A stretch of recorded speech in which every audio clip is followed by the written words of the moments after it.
Olá, tudo bem com vocês?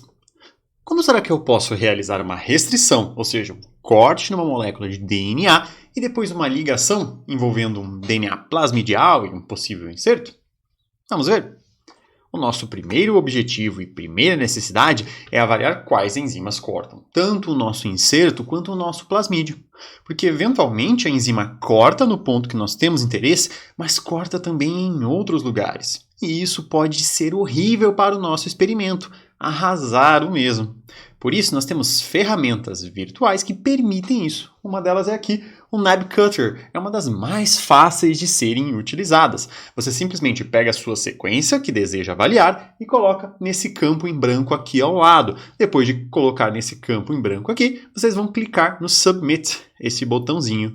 Ao realizar este clique, vocês terão uma página mais ou menos parecida como essa que está aqui ao lado, quando nós estamos falando do plasmídio PUC 18. O que nós podemos observar? Aqui as enzimas que cortam mesmo, ORFs aqui presentes com alguma função eventualmente conhecida já, ele também faz essa leitura, e nós podemos procurar aqui embaixo listas de zero cutters, ou seja, enzimas comercialmente disponíveis que não cortam aquele material genético colocado, enzimas de one cutters, ou seja, enzimas que cortam única e exclusivamente em um único lugar aquele DNA plasmidial ali colocado.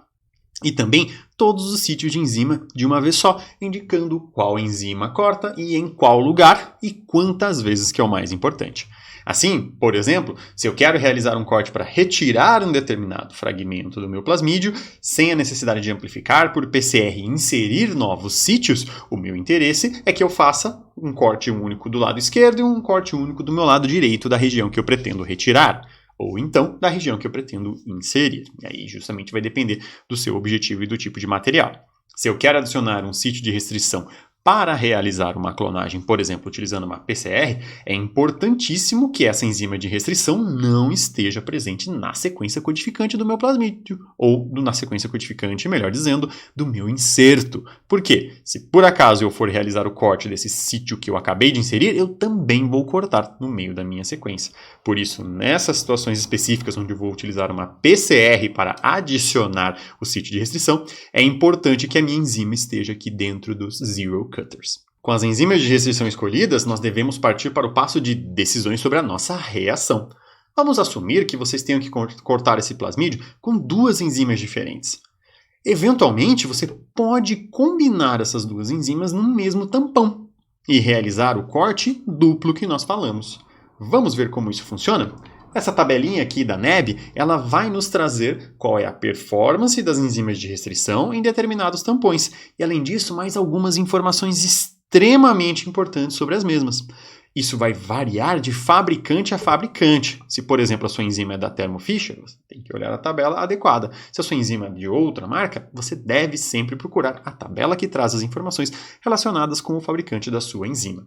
Alguns pontos importantes aqui, por exemplo, é se nós temos sensibilidade à metilação, ou seja, se essa nossa enzima, ela, caso venha de uma bactéria com algum tipo de metilação, ela consegue ou não cortar o nosso DNA. Vamos dar uma olhada um pouquinho mais detalhada para compreender quais são esses pontos necessários? O primeiro objetivo nosso é saber uma das maiores importâncias que serão descritas aqui, que é a atividade estrela. Nós sabemos que as enzimas de restrição elas reconhecem uma determinada sequência com muita precisão, correto? Quase correto. Elas realmente fazem isso se elas estiverem nas condições de reação ideais. Algumas enzimas, quando você altera o pH ou coloca algum componente que modifique a sua estrutura, você acaba tolerando um corte inespecífico. Ou seja, aquela enzima deixa de cortar apenas no sítio que ela reconhece e começa a cortar o DNA de maneira deliberada. E isso é designado de atividade estrela. E às vezes uma enzima ela não apresenta atividade estrela de maneira alguma. Ela é extremamente específica e não vai cortar fora da sua sequência. Mas outras vezes ela vai apresentar sim atividade estrela. E essa atividade estrela pode, com certeza, prejudicar o seu experimento. Vamos dar uma olhada aqui nos resultados de BAN-H1. Então, BAN-H1 é a nossa enzima aqui. Ela é uma enzima que, para a Nab, tem a opção aqui do time saver, ou seja, ela pode ser feita uma reação bem mais rápida, a sequência de reconhecimento dela, e aqui o tampão do fabricante que vem junto. No caso, a Nab ela apresenta 4 tampões distintos no seu conjunto. Todas as enzimas da NAB, as mais de 200 e tantas enzimas de restrição, funcionam em 4 diferentes tampões. O tampão 1.1, 2.1, 3.1 e o tampão Cut Smart. O caso da nossa Bang-H1, ela vem com o tampão 3.1 na caixinha dela. Mas percebam, se eu colocar ela no tampão Cut Smart, ela tem por 100% de atividade, ela continua eficaz em cortar o DNA. Mas percebam esse asterisco aqui do lado. Esse asterisco indica que se eu sair do tampão 3.1, ela vai apresentar a tal da atividade estrela que eu comentei e, consequentemente, vai cortar fora da sua sequência adequada. Se eu olhar para o tampão 1.1, eu tenho 75% da atividade. Tudo bem, eu só aumentaria o meu tempo de incubação. Mas, novamente, olha o asterisco aqui. Atividade estrela, essa enzima vai cortar de maneira inespecífica. A mesma coisa para o tampão 2.1.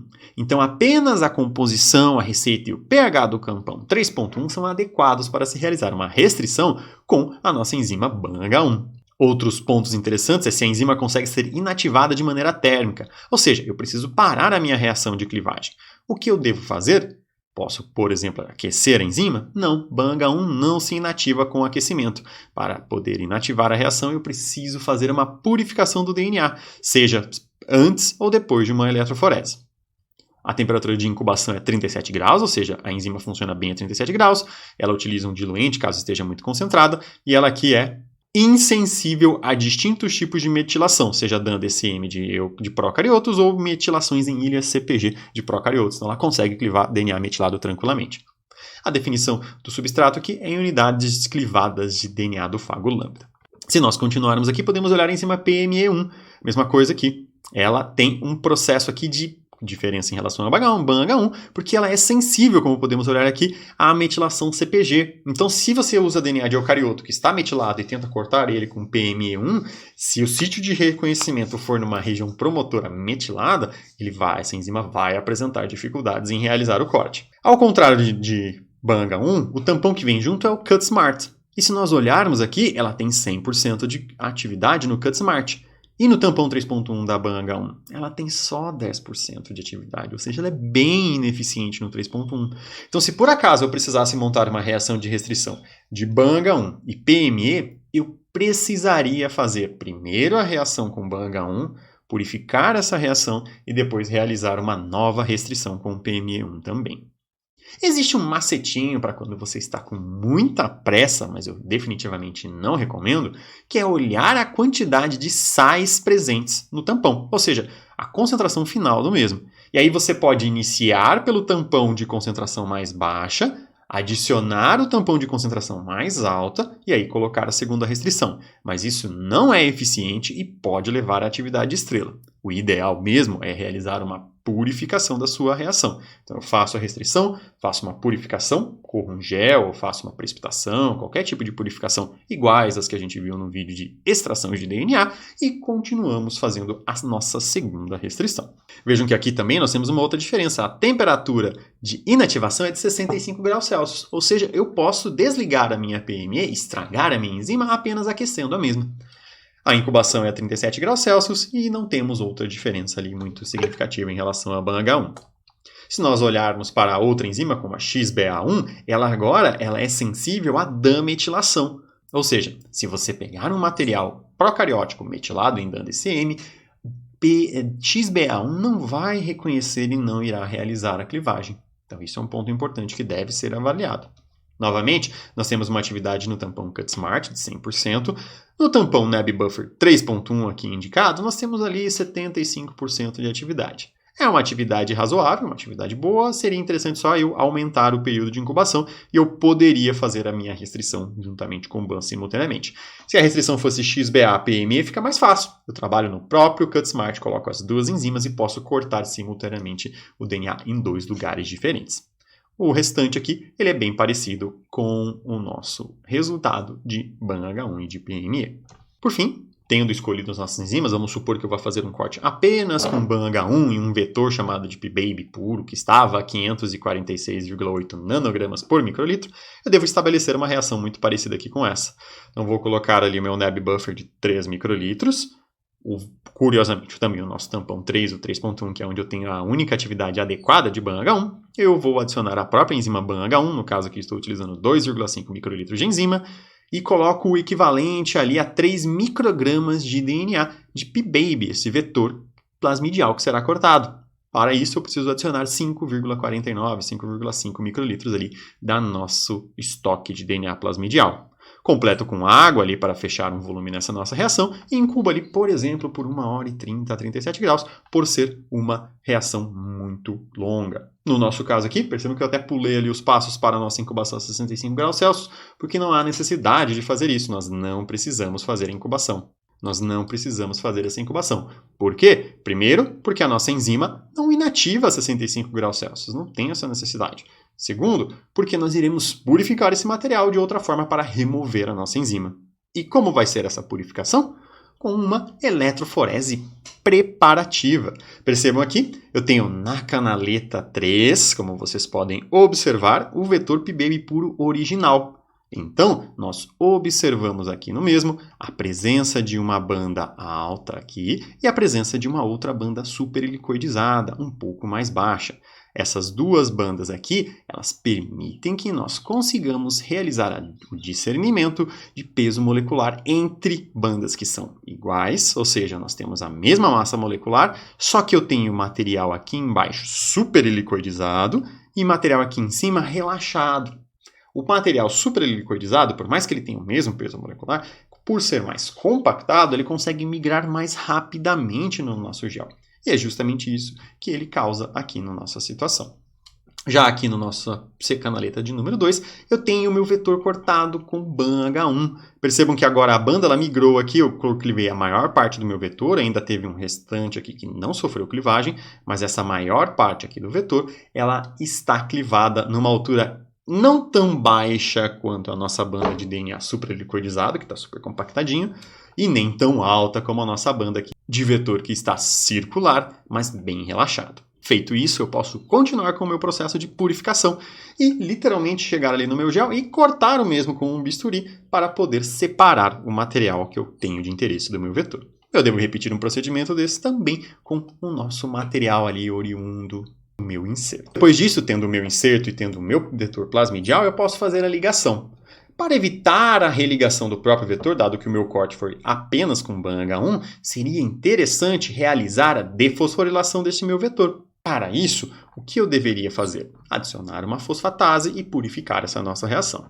Aqui no nosso caso, nós teremos um ruído de fundo maior, ou seja, mais colônias que vão ter apenas o vetor P-Baby fechado em si mesmo, dada a complementariedade das suas pontas, caso eu não realize essa defosforilação. De qualquer forma, defosforilando ou não o nosso vetor, mas não o nosso inserto, eu devo continuar aqui com o nosso protocolo de ligação. Para isso, eu devo adicionar o tampão da nossa T4 DNA ligase, que usualmente ele vem 10 vezes concentrado. Percebam que esse tampão ele é um pouquinho mais complicado porque ele tem RATP, que é uma molécula instável, uma molécula altamente energética, mas instável, e ela que propicia a energia para a funcionalidade da T4 DNA polimerase. Por isso, esse tampão deve não passar por diversos ciclos de congela e descongela, e ele deve ser utilizado a temperatura ambiente, dado que, eventualmente, uma grande concentração de ATP pode precipitar nesse nosso tampão.